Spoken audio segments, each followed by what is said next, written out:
Start. नमस्कार दोस्तों, प्रणाम। मैं तेजस चौधरी आप सभी का स्वागत करता हूं अपने चैनल जनरल फैक्ट्स बाय तेजस चौधरी। आज हम लोग बात करेंगे रसिया और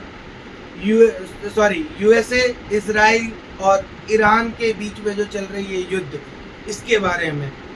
आज ये जो युद्ध है, इस युद्ध से किस देश को मतलब लॉस हुआ है, इंडिया का इस युद्ध से इंडिया में क्या इफेक्ट है और कौन सी कंट्री है जिसको इस युद्ध से बेनिफिट मिला है, और चाइना का इस युद्ध पे क्या स्टैंडिंग है।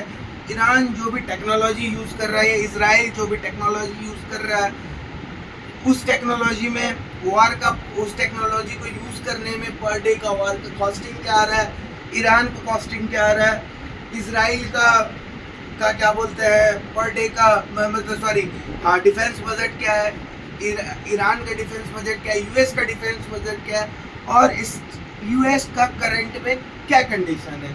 अगर हम लोग बात करें, ईरान और हमारा जो यूएस और इजराइल के बीच में वॉर स्टार्ट हुआ था, इसमें यूएस का ये स्टैंड पॉइंट था कि अगर हम लोग हामनाई को मार देते हैं और इसका जो टॉप का लीडरशिप है इसको हम लोग ख़त्म कर देते हैं, तो ईरान में तख्ता पलट हो जाएगा और हम लोग ईरान का वॉर को बहुत ईजीली और बहुत आराम से जीत जाएंगे। और कहीं ना कहीं इस वॉर को यूएस को इस वॉर लड़ने में एक अपना रिसोर्स का फ़ायदा दिख रहा था, वो था स्टेट ऑफ हॉर्मोन्स पे कब्जा। ठीक है, मतलब बेसिकली क्रूड ऑयल का जो भी रिसोर्स है उस पर अपना ग्रिप बनाने का। अब होता यूँ है कि जो भी एक्चुअल में मतलब वॉर स्टार्ट होने वाला था, अब सबका ये मतलब थिंकिंग हो गया कि भाई हमने इतना मतलब सिक्योर्ड नेता, इतना सिक्योर्ड मतलब ईरान का फर्स्ट पर्सन, ईरान का टॉप लीडरशिप ऐसे कैसे मारा जाता है। तो उसके पीछे का रीज़न था कि जो वॉर था वो एक्चुअली में स्टार्ट होने से 3-4-5 दिन पहले स्टार्ट हो जाता है, जस्ट बिकॉज कि इजराइल को इंटेल मिलती है। जैसे हमको पता है कि ह्यूमन इंट के मामले में इजराइल के आसपास कोई भी मतलब देश नहीं है, ठीक है। तो इजराइल को एक इंट मिलता है कि जो ईरान की टॉप लीडरशिप है और जो ईरान का मिलिट्री का जो टॉप लीडरशिप है, और वो सारे आकर के आपस में मीटिंग करने वाले हैं, और उनको लगा कि उनको ऐसा एडवांटेज और ऐसा पॉइंट, ऐसा मौका दोबारा शायद कभी ना मिले, इसलिए उन्होंने वॉर को समय से पहले स्टार्ट कर दिया। और जिसके पीछे का एक रीज़न था कि US was preparing for that war and was not much prepared as per the expectation of the US government, but the war was started। और अब आपको ये चीज़ देखना है कि भाई वॉर इजराइल स्टार्ट करता है ईरान के साथ, इसमें यूएस क्यों घुसता है, भाई यूएस का इससे क्या लेना देना है, इस वॉर में यूएस को क्यों आना पड़ा।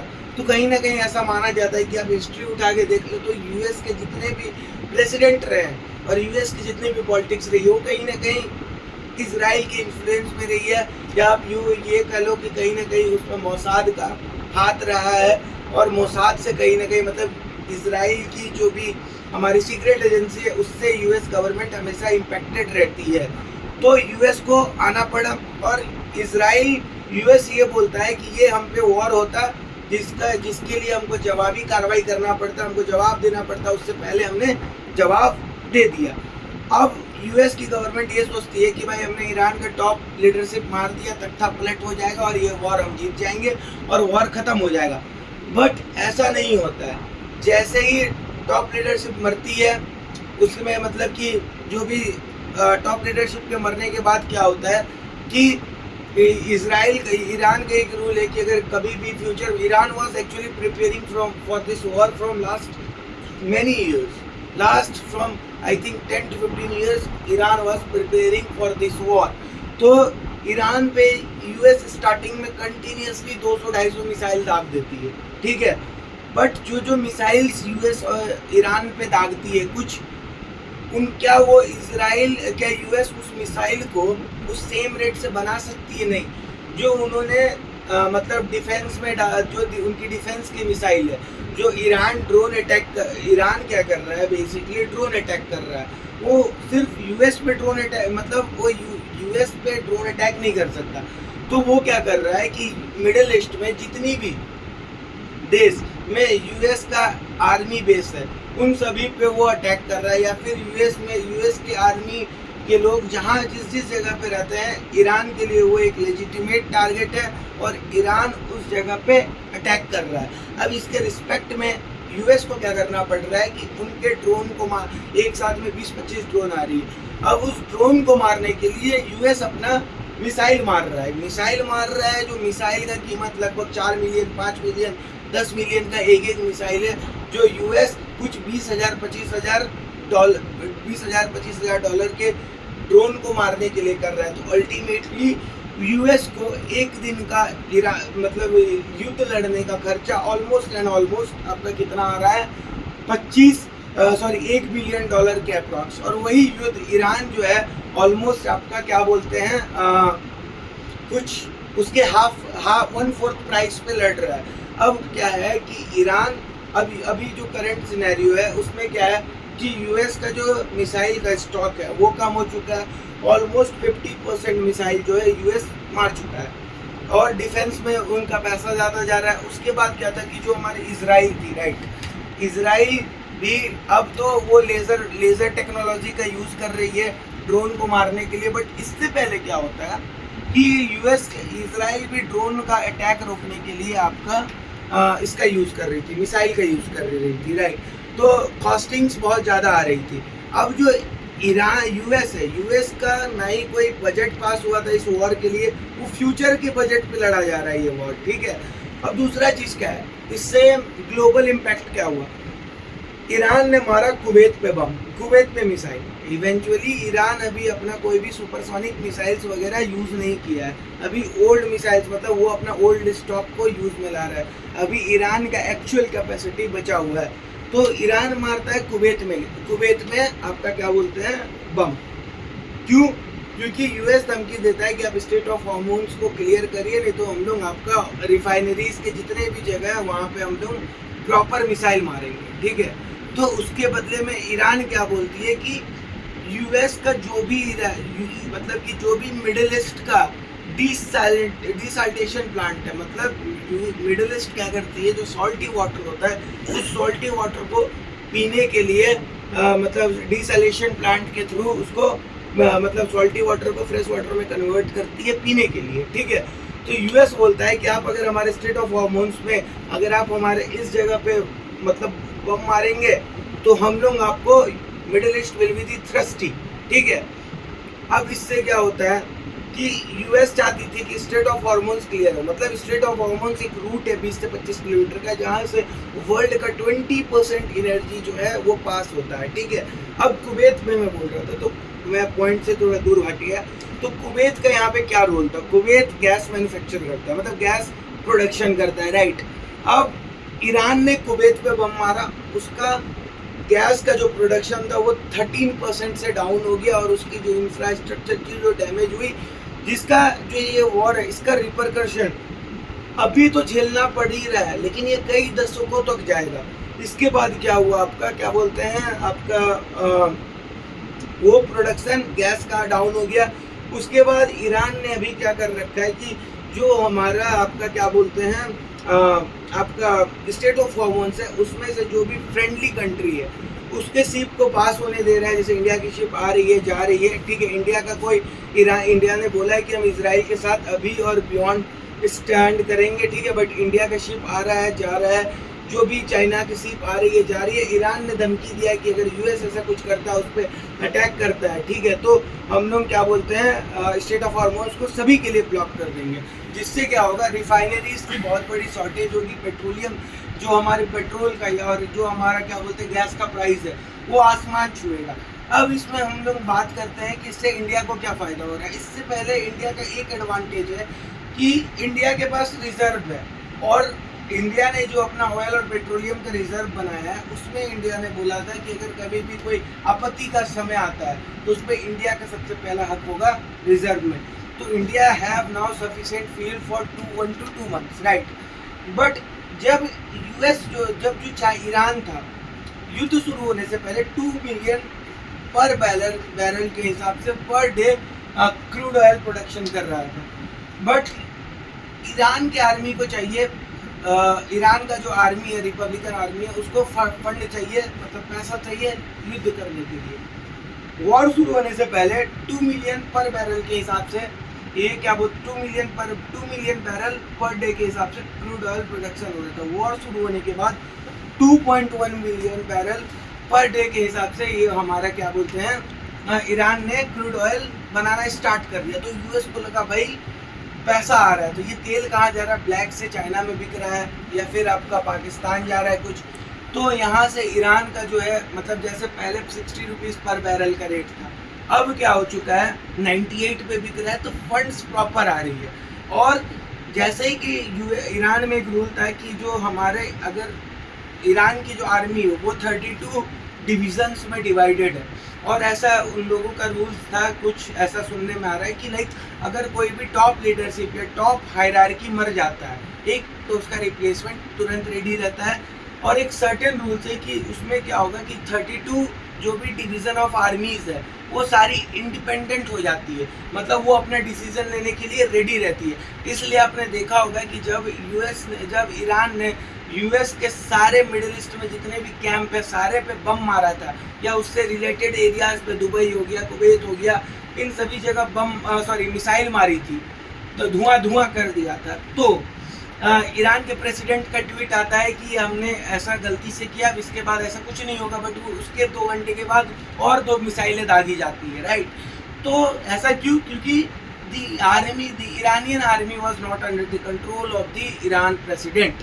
पहले यूएस ने ये सोचा कि भाई 2 दिन में 3 दिन में तख्ता पलट हो जाएगा, ईरान के जो लोग हैं वो क्या बोलते हैं मतलब कि ऑलरेडी अपने जो रूरल पार्टी है, जो रूरल मेंबर्स है, उन जो सत्ता में लोग हैं उनसे नफरत करती है, तो तख्ता पलट होगा और ये वॉर हम जीत जाएंगे, और बेसिकली हमारा जो नया सरकार में जो नए लोग आएंगे उन पे हमारा कंट्रोल होगा, और वी विल लीड दी और we will have the control of the precious resource that is nothing but the crude oil में जो भी है उस पर हमारा कंट्रोल होगा। बट ऐसा होता नहीं है, तख्ता पलट होती नहीं है।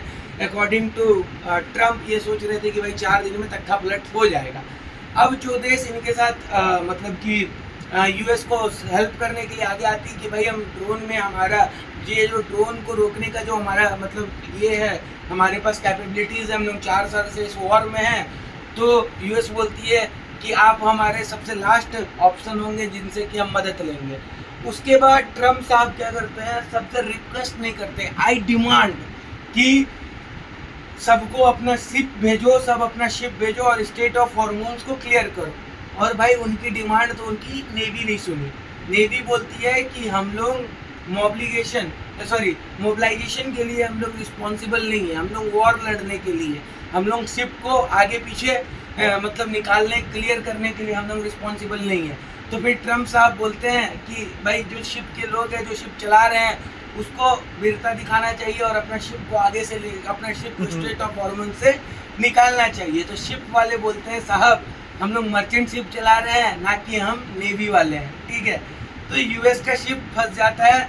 तो और इस क्या बोलते हैं बहुत सारे ऐसी कंट्रीज है जिसपे हमारा मतलब कि जिनका जो स्टेट ऑफ हॉर्मोन्स पे डिपेंडेंट थे, उनका कहीं ना कहीं क्रूड ऑयल रिसोर्स और पेट्रोलियम और गैसेस रिसोर्सेज पे इफेक्ट आना स्टार्ट हुआ है, जो कि कई एनालिस्ट ये प्रेडिक्ट करते हैं कि इसका एक रीज़न हो सकता है कि आने वाले टाइम में रिसेशन हो, बिकॉज इस वॉर का रिपरकशन जो है वो बहुत बड़ा है। अब देखो इससे फ़ायदा क्या हुआ कि कई सारी रशिया का क्या एडवांटेज हुआ कि रशिया का ऑयल $60 पर बैरल के हिसाब से बिक रहा था, और वो 200 मिलियन के अप्रॉक्स वो क्या बोलते हैं 2 मिलियन पर barrel per day 2 million barrel per day के हिसाब से रशिया जो है वो ऑयल प्रोड्यूस कर रही थी, मतलब प्रोडक्शन कर रही थी, राइट। और वो $60 पर बैरल के हिसाब से बिक रहा था। और ईरान का टारगेट है कि वो $200 पर बैरल का रेट लेके जाएंगे। तो भाई रशिया को $38 पर बैरल के हिसाब से फ़ायदा होने लगा। That is near around Russia 1500 million के अप्रॉक्स 1500 मिलियन डॉलर के अप्रॉक्स पर डे का एडवांटेज ले रहा है, यानी 28 दिन में रशिया इतना माला माल हुआ।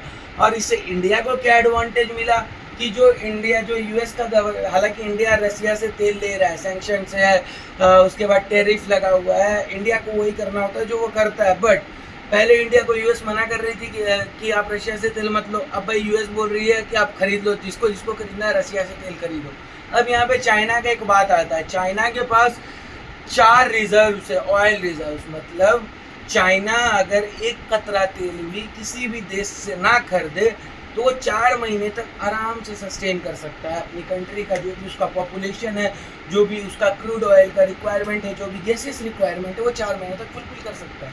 बट आप ये सोचोगे कि फिर चाइना अभी ईरान से इतना तेल क्यों खरीद रहा है? Because crude oil is a precious resource, और जिसका आने वाले टाइम में रेट और बढ़ता चला जाएगा। जब और ज़्यादा तंगी आएगी, जब और ज़्यादा महामारी होगा, then only Iran is going to use those resources, those reserves. They are having this stock, they are considering this their reserves as a stock for the future when the world is having the crisis of that, right? तो होता यूँ है कि अब US यहाँ पे फंसा हुआ है कि यूएस जो मिसाइल जो आई am forgetting the name of the missile that cost almost 40 crore, I think I am forgetting the name of missile, that is the attacking missile, जो यूएस ने पिछले 5 दिनों में 200 के अप्रॉक्स मार दी ईरान, राइट? एंड दैट, और जो उसका एक मिसाइल की जो टेक्नोलॉजी है उसमें डेटा डाला जाता है एंड एआई डिसाइड करता है टारगेट को, और एआई टारगेट हिट करता है। जैसे हम आपको बताते हैं कि जो स्कूल में आपने सुना होगा कि ईरान के स्कूल में हमला हुआ और उसके बाद जो सामने में हेल्थ केयर सेंटर था उस पर हमला हुआ, तो एआई कैसे टारगेट अपना डिराइव करता है कि जो स्कूल्स थे उस स्कूल में नेवी के सारे बच्चे वगैरह पढ़ते थे, नेवी ऑफिसर्स के सारे बच्चा पढ़ते। तो एआई ने क्या किया कि नेवी ऑफिसर के बच्चे के स्कूल को टारगेट किया, जिससे ये हुआ कि अगर कुछ होता है तो लोग कहाँ जाएंगे। तो मतलब ऑब्वियसली अगर बच्चे को चोट लगेगा या बच्चे घायल होंगे तो उसके पेरेंट्स को फ़ोन किया जाएगा और नियरेस्ट हॉस्पिटल में लेके जाया जाएगा। यानी नेवी के जितने भी ऑफिसर होंगे उनके बच्चे घायल होने से बच्चे और ऑफिसर दोनों कहाँ जाएंगे? नियरेस्ट हेल्थ केयर में। तो पहले यहाँ टारगेट में मिसाइल मारा और फिर नियरेस्ट हेल्थ केयर में मारा और बोला कि हमने भाई नेवी के ये को बर्बाद कर दिया। पहले यूएसआई बोलती है हमने ईरान के नेवी को ख़त्म कर दिया, तहस नहस कर दिया, पूरे तक सारे लोगों को मार दिया, टॉप लीडरशिप ख़त्म हो चुकी है। बट वो वॉर क्यों नहीं जीती? अब यूएस के पास 2 चीज़ है। यूएस अपना स्टॉक का आधा स्टॉक जो है अपने मिसाइल्स का वो सारा ख़त्म कर चुका है। यानी वो 50 defensive missile, I am forgetting the name of both missiles, मतलब those missiles which is use to attack और those missiles which is use to defend. But ये इतना मेरे को पता है कि 8 मिसाइल जो है यूएस पर डे के हिसाब से जो अटैक के लिए मिसाइल यूज होती है, जिसका 40 करोड़ के अप्रॉक्स प्राइस पड़ता है, वो बनाती है पर महीने में, और उन्होंने 200 मार दिया। बट बना कितने रहे? 8। तो यूएस का क्या हुआ कि स्टॉक जो है वो खत्म होने लगा और 50 डिफेंसिव मिसाइल वो बनाती है। भाई $20,000-25,000 के ड्रोन को मारने के लिए ऑलमोस्ट जो है यूएस लगभग क्या बोलते हैं 4 मिलियन 5 मिलियन का एक मिसाइल, 6 मिलियन का एक मिसाइल मार रही है। तो यूएस को $1 बिलियन पर डे का युद्ध का खर्चा बैठ रहा है। सेम इजराइल को। अब यहाँ पे क्या होता है कि भाई ईरान का जो लीडरशिप है, उसका बाप मर गया, उसका भाई मर गया, उसका बहन का हस्बैंड मर गया, बहन का बच्चा मर गया। अब यूएस के पास एक ही ऑप्शन है कि यूएस अपना अगर इस वॉर को जीतना चाहता है, ऑलमोस्ट यूएस बैकफुट पे है, तो यूएस क्या करे कि अपना क्या बोलते हैं अपना आर्मी भेजे। जैसे पाकिस्तान डॉलर उसके लिए बहुत बड़ी चीज़ है, 2, 4, 5, $10 में अपना आर्मी भेज देगा कि जाओ भाई आर्मी यूएस के लिए लड़ के आओ, ठीक है। वो अपना आर्मी भेजे, ग्राउंड आर्मी भेजे। Otherwise it's almost impossible for the US to win war by fighting in the sky fight से, ऑलमोस्ट एयरफोर्स की फाइट से यूएस के पास ऑलमोस्ट इम्पॉसिबल कि विन करे। और ईरान एक ऐसा कंट्री है जिसके पास, हाँ, ईरान एक चीज़ और करता है कि जो न्यूक्लियर अटैक भी हम लोगों को इस वॉर में देखने को मिल सकता था। ईरान ने क्या करा, जो नाटो का जहाँ पे न्यूक्लियर रिजर्व था वहाँ पे 2 बार ईरान ने बम मारा है, मिसाइल मारा है। और हाँ, ये चीज़ याद रहे कि उन्होंने सुपरसोनिक मिसाइल नहीं मारी है, उन्होंने बस अभी ये दिखाया है कि अगर आगे हमको दिक्कत होती है तो हम लोग न्यूक्लियर रिजर्व जहाँ पे है नाटो का, वहाँ पे हम मारेंगे और क्या बोलते हैं न्यूक्लियर अटैक होगा फिर, ठीक है। और ईरान का जो भी अपना न्यूक्लियर रिजर्व है दैट इज 60% इनरिच न्यूक्लियर है ऑलरेडी ईरान के पास, जो भी 60-65 किलो, जो भी 60% इनरिच न्यूक्लियर है, जिसको अगर ये किया जाए तो 3-4 महीने में वो 90% इनरिच हो जाता है, जिससे 90% इनरिच होने के बाद 90% इनरिच यूरेनियम होने के बाद हम लोग बम बना सकते हैं। 60% ऑलरेडी है, तो ईरान चाहे तो क्या कर सकता है, ऑब्वियसली वो यूएस को तो नहीं मार सकता बट डर्टी बॉम्ब बना सकता है। मतलब ये किसी भी बॉम्ब में मतलब कि इस ईयर में ब्लास्ट करे, न्यूक्लियर मतलब यूरेनियम रखे 60% इनरिच और कोई भी एक मतलब बम के साथ उस इसको ब्लास्ट करे, मतलब यूरेनियम वाले मतलब यूरेनियम का डर्टी बॉम्ब बना के बेसिकली ब्लास्ट करे। उससे क्या होगा कि जिस एरिया में ब्लास्ट होगा उस एरिया में पूरा का पूरा रेडिएशन फैल जाएगा। लोग तुरंत मरेंगे नहीं बट 6 महीना 7 महीने के बाद मर जाएंगे। मरने से कोई नहीं बचा सकता। कुछ को कैंसर होगा, कुछ का आँख की रोशनी चले जाएगी, कुछ का हाथ पैर काम करना बंद हो जाएगा। इस टाइप की चीज़ें होंगी, रिपरकशन बेसिकली ऐसा कुछ होगा। अब क्या है बात यहाँ पे कि अगर ये वॉर यहाँ पे रुक जाता है, यूएस इस वॉर से पीछे हट जाता है, ठीक है, और यहाँ पे सलाह नहीं होता है, तो इससे क्या होगा, इससे चाइना और इंडिया के लिए क्या एडवांटेज होगी और यूएस का क्या होगा।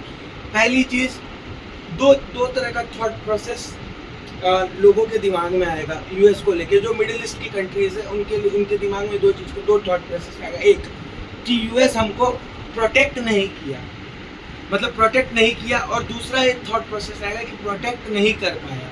तो जितनी भी सिक्योरिटी डील्स है, जितनी भी आर्मी डील्स है मिडिल ईस्ट कंट्री की यूएस के साथ, तो अब वो मिडिल ईस्ट कंट्रीज जो है वो देख ली कि उसको यूएस नहीं बचा पाया, ठीक है, तो वो क्या करेंगी, वो अब इंडिया के साथ या चाइना के साथ नेगोशिएट करेगी, डील करेगी, मतलब अपना ये के लिए सिक्योरिटी के लिए, जिसमें इंडिया को आगे आना चाहिए और मतलब कि अपना सिक्योरिटी का ये दिखाना चाहिए, मतलब सिक्योरिटी से रिलेटेड डील्स करनी चाहिए, ठीक है।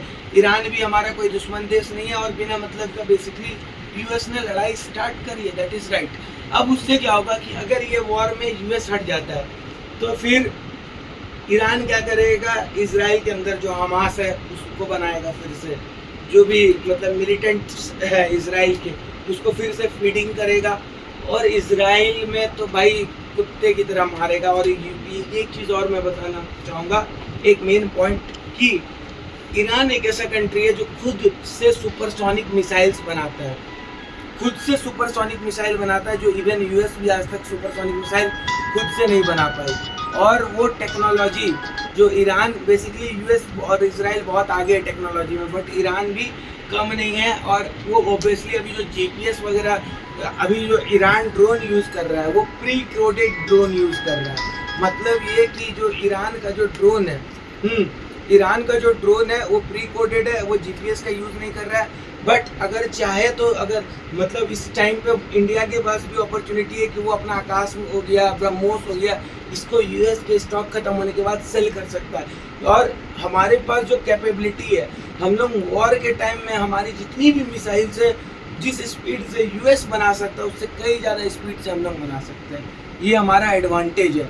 ये है अभी वॉर का एडवांटेज, कि इंडिया के लिए एक एडवांटेज ये है। जो भी साइड इफेक्ट्स तो है, ऑब्वियसली वॉर होती है जो साइड इफेक्ट्स होता है, बट एडवांटेज ये आया कि अगर यूएस वॉर से पीछे हटता है तो इंडिया को सिक्योरिटी डील्स मिल सकती है मिडिल ईस्ट कंट्री से। दूसरी चीज़ क्या बोलते हैं, जो सैंक्शंस थे ऑयल के रसिया से तेल खरीदने में इंडिया को, वो सैंक्शंस हट गए।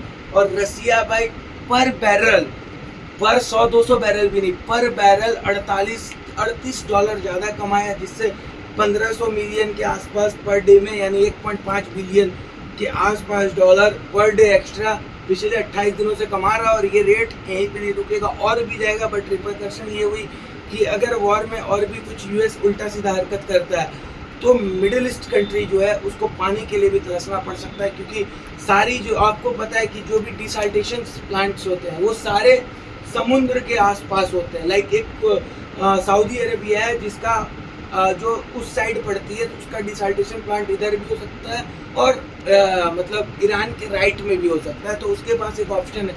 अदरवाइज सारी मिडिल ईस्ट कंट्री का जो भी डिसल्टेशन प्लांट है वो ईरान के रेंज में, और ईरान अगर मारती है मिसाइल, डिसल्टेशन प्लांट खत्म करती है, तो US will be the thirsty, और ये मतलब all the middle east country will be the thirsty, जो भी हमारे क्या बोलते हैं, आपका क्या बोलते हैं, यूएस के लिए आई है। अब देखो, यूएस ने सारे अपने नाटो के देश को बोला, कि फ्रांस को बोला, जापान को बोला, इंग्लैंड को बोला कि भाई आप लोग मेरे युद्ध में मदद करो, स्टेट ऑफ हॉर्मोन्स को ये करो, बट सबने मना किया। अभी रिसेंट में इंग्लैंड ने बोला है कि आप, यूके ने बोला है कि आप हमारे बेसिस को यूज कर सकते हो, बट डिफेंसिव पर्पस के लिए, मतलब स्टेट ऑफ हॉर्मोन्स को क्लियर करने के लिए, ना कि वॉर को लड़ने के लिए। अब ऐसा क्यों?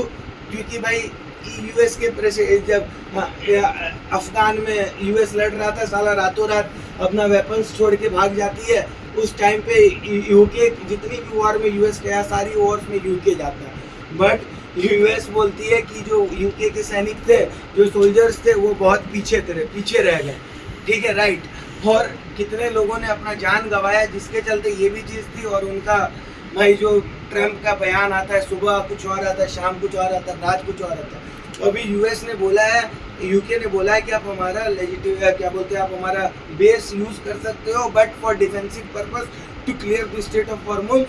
तो वहाँ से ईरान का ये आता है कि अगर आप आपके तरह आपका बेस यूज करके अगर कुछ भी हमारे ऊपर अटैक होता है, तो UK will be the legitimate target. और ईरान ने अपना स्लीपर सेल्स एक्टिवेट कर लिया। इसका मतलब ये है कि यूके में सिर्फ यूके की डिफेंस या यूके का जो रूलिंग पीपल्स है या जो सत्ता के लोग हैं, वो टारगेट नहीं होंगे। कोई भी अगर यूके या यूएस का आदमी जो यूएस और यूके का मतलब आपका क्या बोलते हैं वीज़ा होल्ड करता है या सिटीजन है, वो स्लीपर सेल्स, चाहे वो नेशनल पार्क में घूम रहा हो या घर के बाहर टहल रहा हो, वो भी सेफ नहीं है। स्लीपर सेल्स उससे भी उसको हार्म कर सकते हैं। जो आपने देखा होगा कि यूके के बीचों बीच जब एम्बुलेंस 4-5 एम्बुलेंस को जलाया जाता है, ठीक है, लंदन के बीचों बीच। अब उसके बाद क्या होता है कि एक चीज़ तो ये हो गई। दूसरा पॉइंट ये है हमारा कि अब यूएस करे तो करे क्या, ये वॉर में बहुत बुरी तरह फंस चुका है।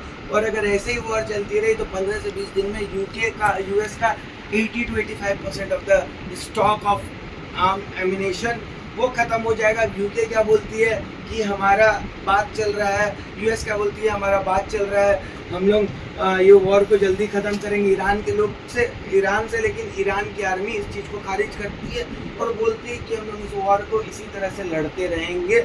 और हाँ, ईरान का जो भी मतलब आपका ड्रोन बनाने की जो भी कंपनीज है, ऑल आर अंडरग्राउंड, बीच पहाड़ों के अंदर है, जो कि यूएस की मिसाइल पता ही नहीं है किसी को कहाँ पे है। और हाँ, जो हामनाई मारा गया ना, उसको लगा कि भाई हम 4-5 मिनट के लिए मीटिंग करने जाएंगे, इसमें में वॉर तो अभी स्टार्ट नहीं होना है, तो मारे कैसे जाएंगे। बट इजराइल ने उसके जो सीसीटीवी कैमरास थे ईरान के, वो बहुत सालों पहले हैक कर रखा था, 5-7 साल पहले। और they have the each and every information of the movement of the top leadership of Iran. That was the reason they were killed surprisingly. So उसके बाद अभी ये है करंट स्टेटस, और इससे ये भी हो सकता है, देखिए आगे क्या क्या होता है और क्या रीज़न है। बट या हम लोग यहाँ पे न्यूक्लियर बम का यूज़ देख सकते हैं या डर्टी बॉम्ब का यूज़ देख सकते हैं। अगर ईरान नहीं बना पाया, अगर यूरेनियम को 90% इनरिच नहीं कर पाया, नहीं तो दूसरा हम लोग न्यूक्लियर बम का यूज़ तब देख सकते हैं जब नाटो की देश मिल के यूक्रेन और रशिया वॉर में रशिया को हराने में लगेगी, तो Russia will use nuclear bomb for sure. Thanks, that was my knowledge about this.